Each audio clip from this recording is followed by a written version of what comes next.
Greetings all, the name's Angel Shade and welcome to the multiplayer report for the Call of Duty 4 Modern Warfare in 2016. This is not about the remaster, although I will mention some of my concerns about the remaster in relation to the multiplayer later on in this video.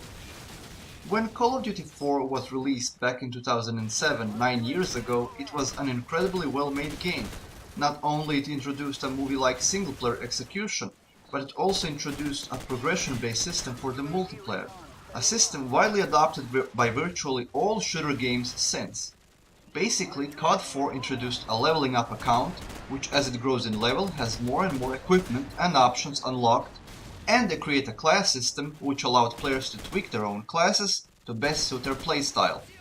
Almost every shooter game out today now utilizes this or a derivation of this system. However, as much as this was new and original back then, it was also the last time Call of Duty title brought in anything original. After Call of Duty 2 standardized most multiplayer elements and COD 4 introducing the progression, all subsequent titles simply rode on their coattails and introduced virtually nothing apart from new graphics and equipment, occasionally pilfering elements from other games and introducing them in Call of Duty. None of them having been met with any noticeable approval from the community. State of the multiplayer of COD 4 is not bad at all, really, and Steam charts will tell you that currently there's monthly average of 600 to 800 players actively playing. However, much like it is the case with the first two CODs, it is important to note that Steam only tracks the Steam sold copies, and not the ones sold before Steam's introduction. So, much like the first two CODs, you should nearly double the number to get a more realistic number of how many people are still playing it. Any way you look at it, you won't be struggling at all to find opponents and allies among the many servers still running strong. You should note that, as much as it is the case with pretty much every COD game, the vast majority of games are just deathmatch, team deathmatch and search and destroy. It's not that you won't find any servers with other game modes, it's just there's a few of them and they're thinly populated. COD 4 came out before Steam was widespread, so majority of people run it off original CD. There is no real difference between the CD and Steam version apart from the operating version.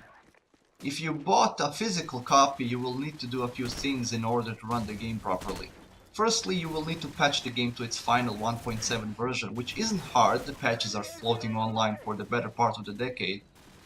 The other thing you need to do is turn off the Punk Buster.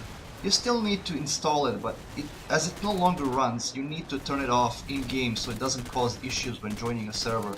There is a few servers that require Punk Buster to be on, but they are really rare, and Steam version is also not immune to these issues, so Steam version users should also turn it off. For those who don't know, Punk Buster is, or was since it's no longer supported and basically turned off, an anti-cheating software which got bundled into the most of the early CODs. However, an annoying thing is that it did not work. And before you stop yelling at me that it did work, no, it didn't. It didn't work, sorry. It could catch some basic cheats, but it got busted through and avoided so ridiculously easy that the early CODs were teeming with cheaters. A couple of years ago, Activision finally gave up on Punkbuster and discontinued support for it, which resulted in a Punkbuster remnants being collectively broken, and an annoying issue no one can do anything about. Thankfully, PB can be turned off and most servers no longer require it turned on, so by all means just switch the obsolete, non-functioning piece of crap down and save yourself a lot of headache. The game has no other issues and its multiplayer is still relevant and after a decade, which is impressive, and contains majority of the most popular maps of the franchise. COD 4 sports a decent amount of guns, however the gun balance on a few of them is off, which can be annoying.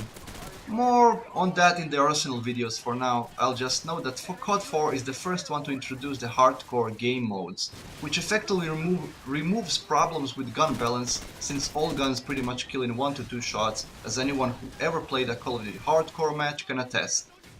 Hit detection is excellent though, and it really makes me wonder when and where did it all go wrong, especially with the incredibly dodgy hit detection of the last 3 CODs. And lastly, there is one more issue we need to address, and that is the upcoming HD remaster of COD 4, which by itself is an awesome thing, as evident by the community reaction which already pretty much shut down the upcoming Infinity Warfare as something nobody wanted or asked for, and the remastered COD 4 bundle with it to be the only good thing about it.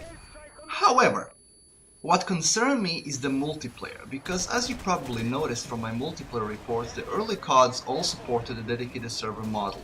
Well, from the Modern Warfare 2 onwards, they switched to Infinity Ward Net matchmaking system. Now, I was not able to find out any of the details, but I sincerely doubt that Infinity Warfare will go back to the dedicated system, since the matchmaker works so well.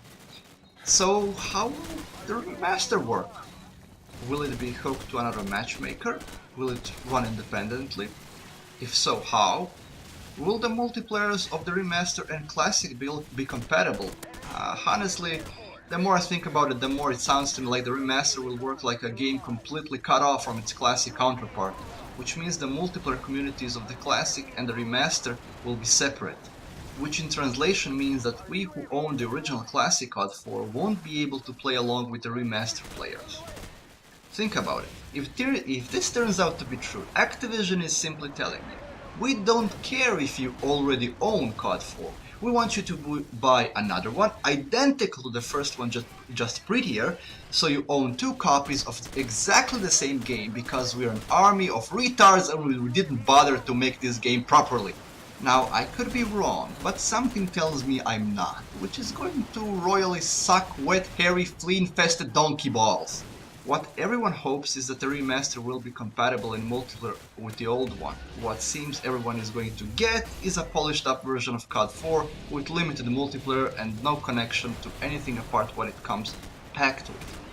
Maybe I'm expecting too much, but it infuriates me to high heaven when developers decide to do something and then cut every corner until what we're left with is an outline of a turd, albeit a very polished turd and shiny turd, but it's still a turd. As far as classic goes, they can't screw that one up, thankfully. It endured their test of time and continues to be awesome, and I'll happily recommend it over the remaster any of the day of the week, if nothing else because of it is a known and tried and tested quality. Who knows what the remaster will play like once it's out. When that happens, I'll most likely make an update of this video and tell you if I was proven wrong or not. Anyway, so much from me on the COD 4 multiplayer state in 2016. Hope you enjoyed it, folks. Until the next video.